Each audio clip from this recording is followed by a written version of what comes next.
to this edition of Page One Today. I'm your host, Valerie Williams, and today we have an amazing author, Miss Tagline Maddox, that is joining me today. And we're here to talk about her book, Looking Back, My Story Told. Looking Back, My Story Told, based on true life events, is my story about my childhood as far as back as I could remember, ages 9 to 13 years of age.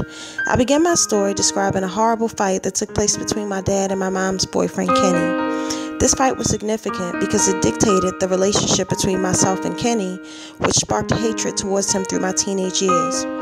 As an alcoholic, this was the first of many fights that my dad started. As the oldest sibling of two parents who fell victim to substance abuse, I was put in quite a few situations that forced me to grow up before my time.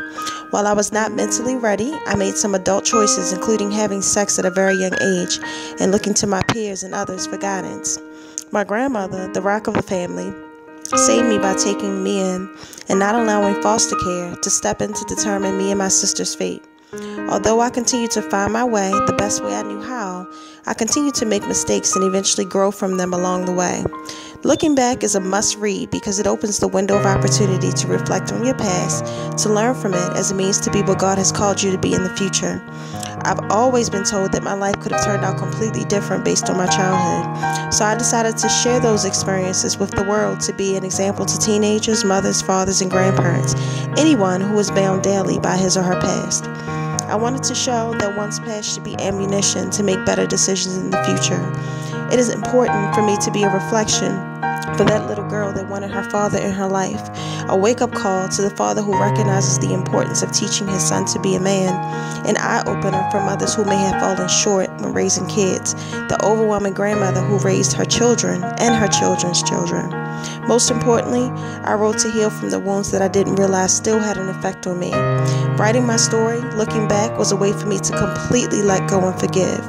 This is not your typical story of a young woman falling victim to her environment, but an example to other young women that if I could get through my experiences, so can you. I use my past to push me to be a better Tagline. I use my mistakes as stepping stones to make better choices. I use my story to heal from the hurt and pain and to understand that it was not my fault. This is my testimony, and if my story can change lives one at a time, then I will continue to be vindicated. I will know that this was not in vain, but an opportunity to share with the world. Looking Back, My Story Told based on true life events is just part of the story. Part 2, Looking Back, the next chapter, is scheduled to be released fall of 2015.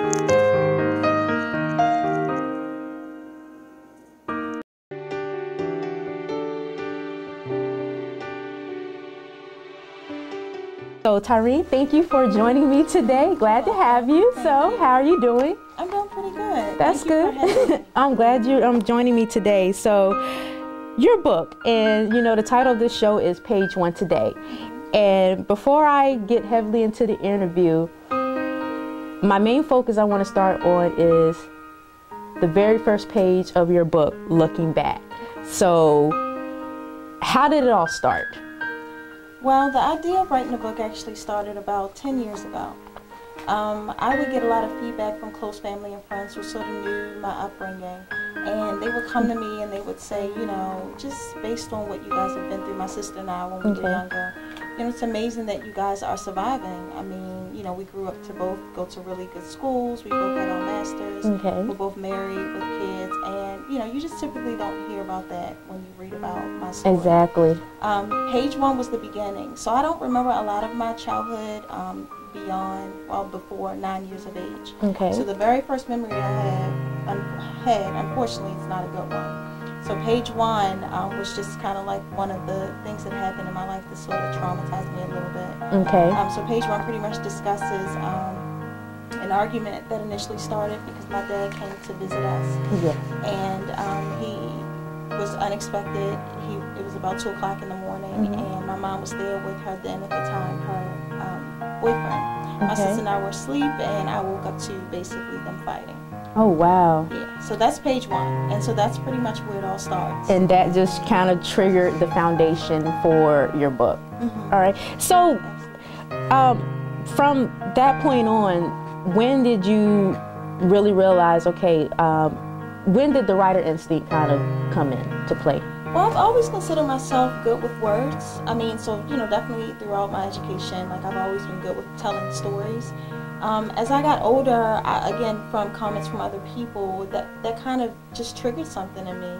Like, if somebody thinks that my story is worth telling, maybe I should tell the world. So when I tell you this idea started 10 years ago, it took me that long to really feel comfortable with sharing my personal life, my personal experiences. And so I just kind of, I guess, got over that, over the anxiety of everything, and just said, you know what, I must have gone through this for a reason. You know, there's a reason why, you know, I dealt with the things that I had. Exactly. And instead of being angry or, you know, trying to understand why, I just figured I'd put it out there. And when I was reading, going over the summary of your book, you made one of your, a comment you made in the summary, and you said something to the extent, you said that basically you were saying that basically your mistakes should be used as ammunition, you know, to make better decisions, or, you know, make better decisions for the future. And I thought that was a very amazing statement, you know, because a lot of times when you read, you know, true life stories, they do fall, you know, victim to their circumstances. And I thought that was you head-on statement that you made. And obviously, you know, so what deep down made you say, you know what, Tyreen, you know, I'm not going to play victim to this.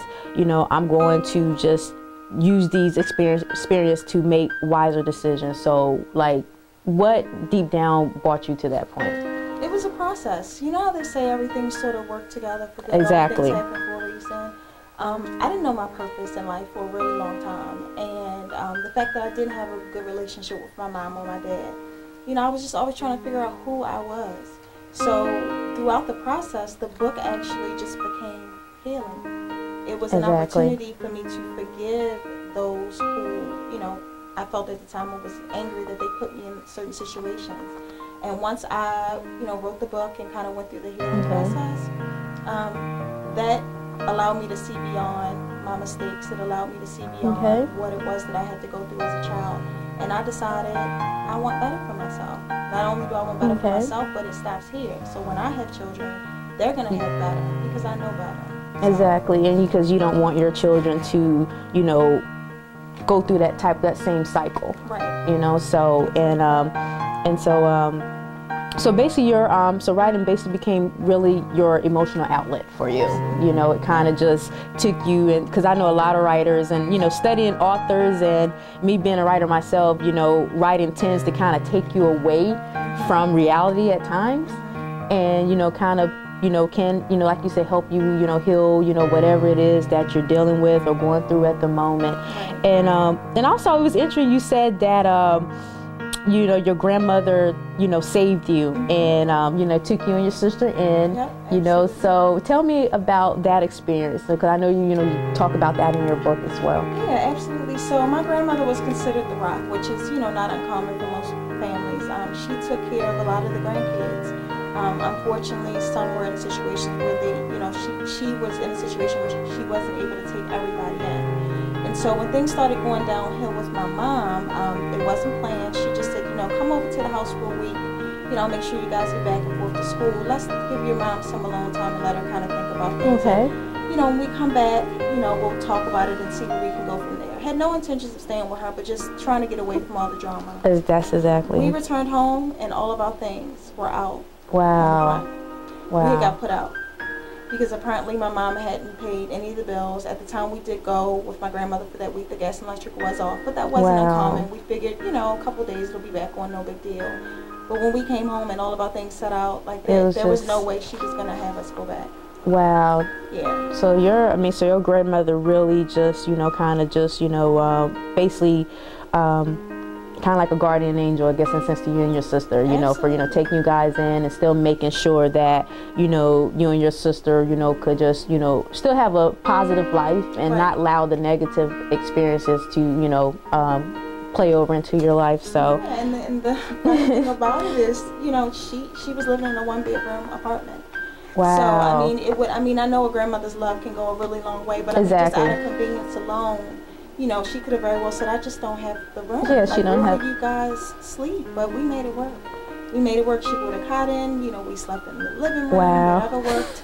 And then eventually she moved into a 2-bedroom. So at that time, my sister and I were able to have our own room. Okay, and so before we take a quick break, I want to go back to when you started writing the very first page of this book. So what was going through your mind at the time? I was like, okay, so all these people are telling me that I have such a wonderful story, that I don't live up to what the norm is when it comes to people from broken homes. Why don't I just start by putting it on paper? So I didn't know where to begin. I didn't know what to say. I didn't know. So again, I started with my very first memory. Okay. It was hard initially because as I was writing, kind of tears came to my eyes, and I started remembering how I felt as a child that night. Hearing my dad say he just wanted to see his children. Yeah. Then, my mother's working at the time, was just protecting his home. He's like, you're not coming in here 2 o'clock in the morning. They're going to come see you this weekend, so, you need to leave. But then it turned into just a huge altercation. Wow. So, it was difficult, but I just decided to start with my very first memory. Okay, and you just let it flow out into, that very first page. Exactly. All right, and we're going to come back because I have some more, questions I want to, ask of you, and I want to get further in your book, but we're going to take a quick break and we're going to come right back.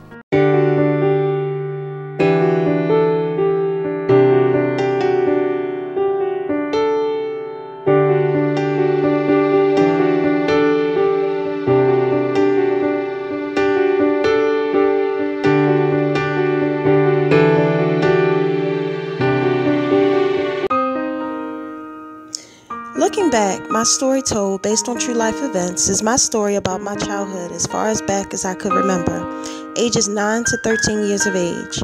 I began my story describing a horrible fight that took place between my dad and my mom's boyfriend, Kenny. This fight was significant because it dictated the relationship between myself and Kenny, which sparked hatred towards him through my teenage years. As an alcoholic, this was the first of many fights that my dad started. As the oldest sibling of 2 parents who fell victim to substance abuse, I was put in quite a few situations that forced me to grow up before my time.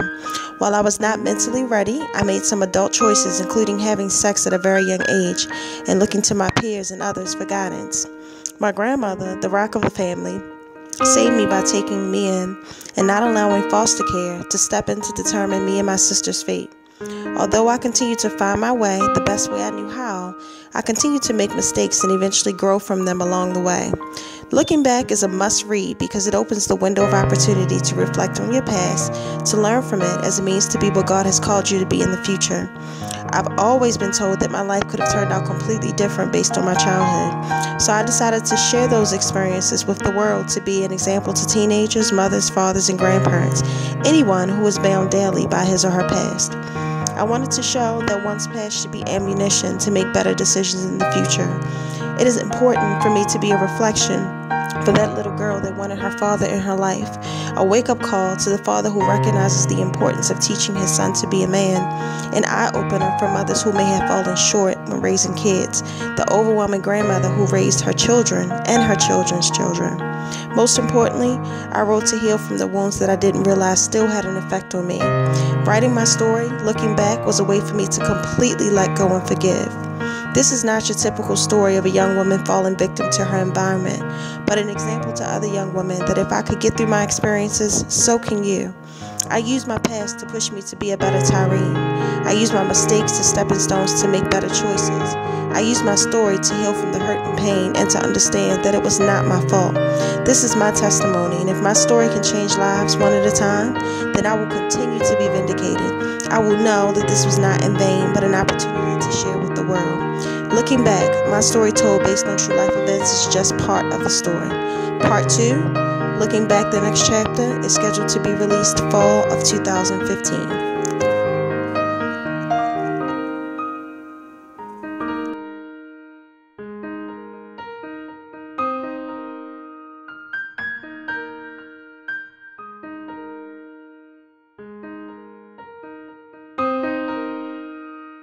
Hi, and welcome back. And we're here talking with Miss Tyreen Maddox and about her book, Looking Back, My Story Told Based on True Life Events. And so, Tyreen, I want to get back to your book, and I want to bring up the part in your summary when I was looking over, you had mentioned that, as the oldest sibling of two parents who fell victim to substance abuse. Can you touch on that just a little bit more for me? Sure, absolutely. So my dad, from what he told me, he took his first drink at like the age of 9. Wow. So he was very young.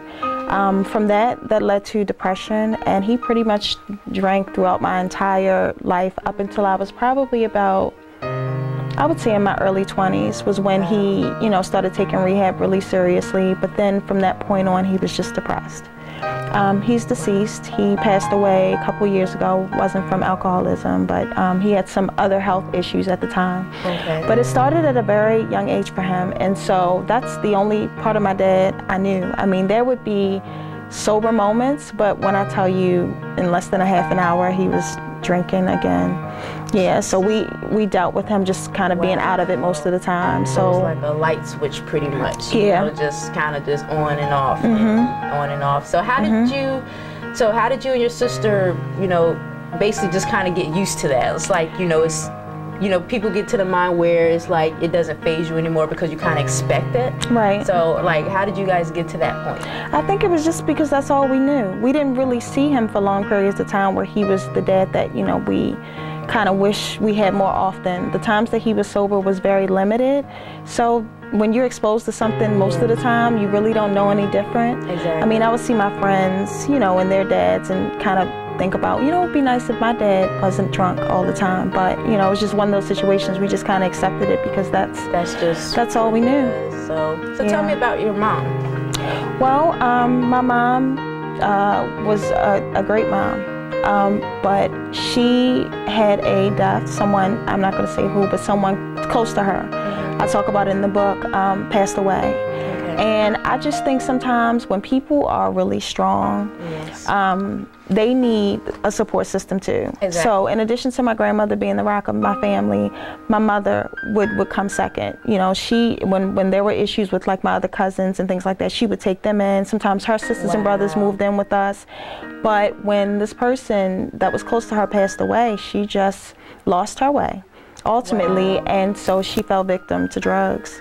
And I think initially it just kind of started out as a coping mechanism. I just need to make sure I'm okay so that my girls can get up and go to school and I provide for them. But she just didn't get a handle on it, and it just got out of control. So she never really recovered from it? So present day, I'd like to say yes. I don't know any specifics about, a rehab stint where she was gone for a period of time and kind of cleansed her whole body. I think it may have just been one of those things that she eventually just kind of stepped away from it. But this happened at a very crucial time for me because I was 13. Wow. And you talk about a time where you really need your mom. Exactly. 13 was it, and she just wasn't there. And so that was very hurtful for me. And I discussed that in the book as well, some of the decisions I made just for my mom not being there. I mean, it got to a point where, she would leave us home. Wow. Even though I like to, as I like to put it, run the street, I still had a responsibility for my sister. So I wanted to make sure we still had something to eat, or make sure, we both got up and went to school. But there were days where she was gone a week at a time. So let me ask you this. So with that, dealing with that situation with your mom, so did there come a point where either, you and your sister, did any resentment eventually kind of build up towards her because of that, knowing that, okay, I'm 13 years old, this is like the critical period where, you really need your mother at that time. So did any resentment build up over time between, with you and your sister, towards your mom for not, really being the mother that she needed to be at that moment for you guys? Right. During that time, I used it as an excuse to do what I wanted to do. So at 13, it didn't dawn on me like, wow, my mom isn't here. I'm like, oh, she's not home? Oh, well, then I'm going to come in the house at 11 o'clock. I didn't look at it like, my mom's not there. It wasn't until I got older and started looking back, hence the book. So it was more that, like, okay, well, my mom's is doing whatever. She's not here anyway, so okay. I'm just gonna, so it was as if like kind of some kids would say, okay, well, my mom, look at what she's doing, so technically she's not in a position to really try to be a mother to me. Right. So it was more or less a lack of respect. And so I just felt like, hey, you're going to do what you're going to do. I'm going to do what I want to do. And like I said, looking back, you know, as I went into adulthood and I started having serious relationships and started sort of questioning, you know, who I am and, you know, why I act certain ways, I started thinking like, you know, my mom didn't teach me this stuff. You know, I didn't know what it was like to, you know, be a young lady and to, you know, wait to have sex and things like that. I just didn't know. I was learning everything I knew about boys and from the streets. So you had to basically you know, kind of teach yourself. Yep. And learn from the streets, as they say. Exactly. And then, you know, you grew up here in Baltimore, so and you know, and so and that I could imagine that extra, you know, pressure on you. I mean, growing up in the city. And so when did you get to a point where you realized, okay, you know what, I'm gonna stop using my mother's behavior as an excuse for doing what I'm going to do, so I'm going to be better than that? When did you finally make that decision? It was a two-part. Part of it was when my grandmother took us in, because we weren't as accessible to the neighborhood. So in order for me to get back and forth over there, I had to get on the bus, and that wasn't always convenient, you know, due to money or, you know, things at school and things like that. The other part was my other grandmother, which I also talk about. The ironic thing about that is that I didn't really care for her too much. We didn't have a really good relationship, but she's the one that allowed my sister and I to see life outside of where we lived. Wow. She lived in Washington, D.C. So that was a whole different world from what we were used to. I mean, she would take us to museums. Wow. We would go to restaurants. She would pay for food with $100 bills. We're like, where does this happen? You know, but because she wasn't as down to earth, exactly. And I always felt like she, you know, I don't know, she didn't accept me for who I am, because it almost felt like, I don't know, she didn't accept me for who I was. So we weren't as close. But she was the one that kind of showed us life outside of where we lived. And so once it wasn't accessible to come around the neighborhood as much, I started thinking like, well, I don't want to go around there. You know, there's not a whole lot for me to do. Why don't I go and, you know, join this club after school? Or why don't I see what my friends are doing and we can go to a museum or something like that? So she kind of helped me, help us see that. Yeah, kind of just opened your eyes. So, and then like I said, even though, you know, you didn't have that close relationship, but there are more positives out of it than you can say. Absolutely. And also, you know, I want to touch more on, you know, when you said that you had to make adult decisions, you know, early on before you even became an adult. You know, and I'm going to take a lot of that came from dealing with your mother's, you know, situation. Right. Correct. Yep. Absolutely. So like what other type of decisions, you know, that you had to kind of make, you know, at an early age, adult type decisions. You want to kind of go into detail with some of those? Sure. I mean, the first one would be ultimately having sex at a young age. You know, I was 13 years old and just didn't have a clue. Part of it was just the young boy that I liked at the time. That's what he was doing, and that's what I thought I had to do to keep him. It actually happened at my house, one of the nights that my mom decided she just didn't want to come home. Wow. And so I felt like, looking back, that was definitely an adult decision, because I wasn't ready. I wasn't ready. It was kind of traumatic, but, you know, we were young. He didn't really know what he was doing, so it was a two-part to that. But yeah, I mean, if I could do it all over again, I would have wanted to wait, you know, for my husband and make it special and all that good stuff, but it was the complete opposite. So you live and you learn. And then I would say other adult decisions would be just, you know, me kind of taking on the role as a mom to my sister. I mean, I didn't spend a lot of quality time with her, but I made sure, you know, I did come home at night, that the doors were locked, that she got up and she went to school the next day. If she needed help with homework, you know, I would help her. And so that's about it. You kind of basically helped raise your sister. To a certain extent, absolutely. Now? How is she? How old is your sister? Oh, we're 2 years apart. Oh, okay. So she's younger. I'm the oldest. Okay. Yep. All right. So what with, you know, having to basically still kind of be, because you were the oldest, and still kind of have to kind of be a role model for your sister, and then dealing with your mother's situation, what would you say is what kind of kept you level as far as, you know, still making sure, you know, your sister still kind of had a positive influence? I would just have to say somebody prayed for me. Like, I can only give God the glory, because sometimes I just don't know, and I think that's what amazed people so much. You know, like, wow, you know, you and your sister turned out to be all right, you know, based on what they knew. And so I just think that's what it was. And then having the balance, like, I feel like a lot of people in that old neighborhood, they never get out because they don't get to venture out. They don't see life outside of that. Exactly. So I know part of it too was just the balance I had with being home in that neighborhood for the most part, but then my grandmother coming to get us maybe once a month or once every, 2 months to take us to DC for the weekend. It was a completely different world. And and like you said, that kind of just, opened up you guys' eyes to feel like, okay, wow, like, I mean, we still can have, a positive life, regardless of our circumstances right now. And especially growing up here, in Baltimore. Yep. And you say you grew up in East Baltimore, right? Yep, so Monument Street, Madison Street, Streetborough, McAldery, just to name a few. Okay. Yeah. So what is the primary message that you want looking back to basically exude to your readers? Well, before I answer that, I just want to say that I think it can apply to all readers. Initially, I thought when I finished my book, I was just appealing to young women.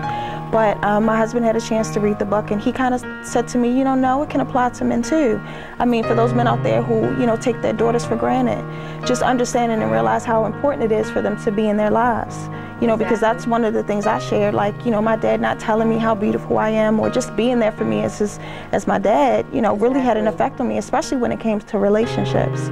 So at the end of the day, I just want people to understand and know that we all go through things for a reason. And you may not understand why, but sometimes God uses you and your situation to be a blessing to other people. And so that's what kind of got me over the idea of sharing my business with others. It's not my story to share.